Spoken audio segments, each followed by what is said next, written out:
Becky. I'm Sarah. And we are doing Bickering book reviews.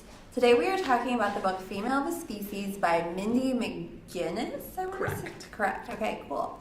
And this book is about a girl named Alex. This one also takes place in Ohio. Whose older sister was killed. Her older sister Anna was killed, and the man who killed her got away with it. So Alex decides that she's going to have her own kind of justice, and she brutally murders him. And this happened about 4 years ago, and she's kind of kept to herself. And then she starts volunteering at an animal shelter, and she makes friends with a girl named PK. And then a boy named Jack notices her, and she kind of starts to come out of her shell, and can she fit into the world or not? And so I will start. I really, really liked this book.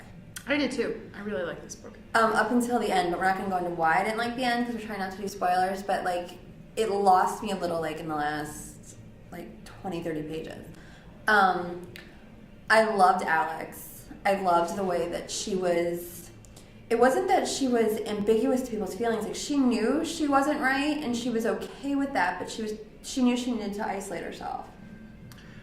It was just also very interesting. And I think the other thing kind of along that same line, with Alex, she was a great character. I think they were all great characters. They were all great However, it's kind of hard for me to point to what was so great about them, in that each character's perspective of the other characters was so very different that it was hard to even know that it was the same character.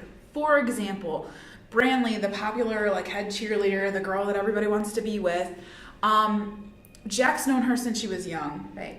She took PK's boyfriend, and Alex is indifferent as she's per usual. So it's just totally very different visions of the same person that you could even lose sight of the fact that it is the same person. Well, and if you think about it, Alex is the main character, but Alex has the shortest narration. You see a lot of Alex through PK and Jack.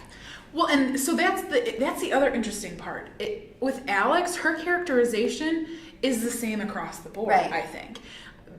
PK and Jack see her in very much the same way, and Alex sees herself as a terrible person and all of that. It's kind of like id ego and super ego. But we're not going to go into that. It's just well, and I think the pairing of Alex and PK, they're very similar, but they're very different in how they address violence. Because now I'm stuck on this idea because it is everything emotion driven, what you want, instant gratification, which would be Jack. Ego is middle, you see what it is, and then super ego is trying to be constantly moral and correct, which is kind of PK. I'm fascinated now. I'm sorry.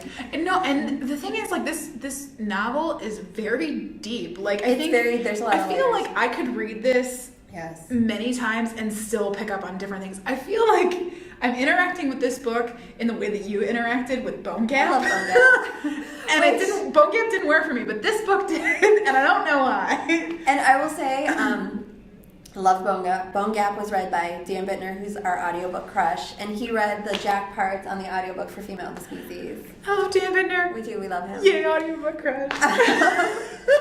Love him. We literally will text each other did you read this? Listen to this one. It's read by Dan Bittner. If Dan Bittner reads it, we read it. Yeah, we do. So, do we have something else? We totally got distracted. That was very distracting. So, it is very deep, and when you read it multiple times, you find different things. However, I wonder how a teen would react to this book. That's a good point. I feel as an adult, I totally love this book. I just don't know if a teen would react that way. Well, and it's the whole, all the stuff I'm talking about, I went to school for 4 years to study psychology, so to me, it's it's perfect. It's talking about this kind of personality and this kind of this and this kind of trauma. But if I was 15, I'd be so? Well, and I think then the other thing is, this novel really does bring in some seriously tough issues that teens are facing, like heroin abuse and sexual assault and drinking and all of that. And it definitely deals with these issues in a different way. Right. However, for example, in the beginning of the book, they have this drug speech where, the guy points to 500 people and says, one of you will be blah, blah, blah, or whatever. And afterwards, the teens and their parents are talking about how the speech went over and how some people were, upset by it, and other people were like, oh, this made it really real for me. This is like the best speech I've ever gotten. And I'm thinking, I don't know how, like as a teen, I don't know if I'd be okay with an adult saying, oh yeah, this is the best way to learn about drug issues, and this was great for me. It felt very like, yeah. It definitely might be one of those YA books that are more for adults than teens, because this book is getting a lot of praise. There's a lot of Prince buzz, but I'm not hearing it from teens. I'm hearing it from other adults. Yeah, I don't think that it will hit teens the way that it hits adult readers. Yeah. I just don't. It's good.